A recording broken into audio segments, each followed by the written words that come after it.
আমাদের জাতীয় নির্বাচনের আগে যেহেতু আমি সরকারের অংশ ছিলাম, বারবারই বলা হতো যে নির্বাচিত সরকার আসলে সব সমস্যার সমাধান হয়ে যাবে। দেশে যদি ধর্ষণ হতো সেটারও সমাধান দেওয়া হতো নির্বাচিত সরকার। দেশে যদি কোথাও ছিনতাই, রাহাজানি, চুরি বেড়ে গিয়েছিল একটা সময়, তখনও বলা হয়েছিল নির্বাচিত সরকার। শাহবাগ আটকে আন্দোলন, বিভিন্ন প্রতিষ্ঠানে আন্দোলন, এগুলোর ক্ষেত্রে বলা হয়েছিল নির্বাচিত সরকার আসলে সমস্যার সমাধান হয়ে যাবে। মব কালচার, সেটার ক্ষেত্রে বলা হয়েছিল নির্বাচিত সরকার। দেশে নির্বাচিত সরকার আসলো, কিন্তু আমরা এই কোনো কিছুরই পরিবর্তন না বরং আরো সবকিছু বাড়তে দেখছি।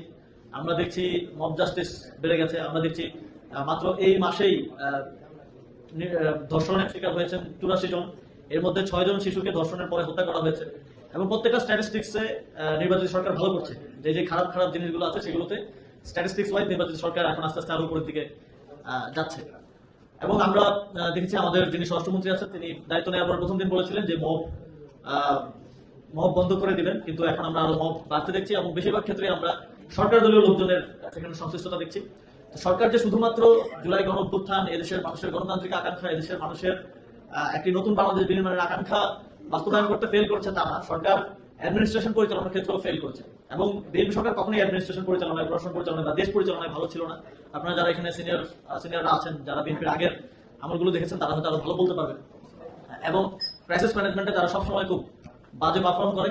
আমরা দেখেছি যে তারা বলেছিল যে বিদ্যুতের দাম বাড়বে না, কিন্তু বিদ্যুতের দাম 2 বছরের মধ্যে বাড়বে না বলার ঠিক 2 মাস পরে বিদ্যুতের দাম বেড়ে গেছে। এবং বিদ্যুতের দাম বাড়া মানে কিন্তু প্রত্যেকটা জিনিসের দাম বাড়বে। এবং এই দ্রব্যমূল্যের ঊর্ধ্বগতির যে চ্যালেঞ্জটা, এটা প্রত্যেক নাগরিককে, আপনাকে, আমাকে ভোগ করতে হবে।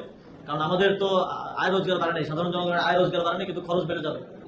এর বাইরে আমরা গ্যাসের দাম দেখলাম যে 1200 থেকে 1300 টাকা থেকে এখন প্রায় 1900 টাকার কাছাকাছি, অলমোস্ট 50% গ্যাসের দাম বেড়েছে। মানে এটা গত শেখ হাসিনার আমলে 17 বছরে যা বেড়েছিল, 3 মাসে ততটুকু গ্যাসের দাম তারা বাড়াতে সক্ষম হয়েছে।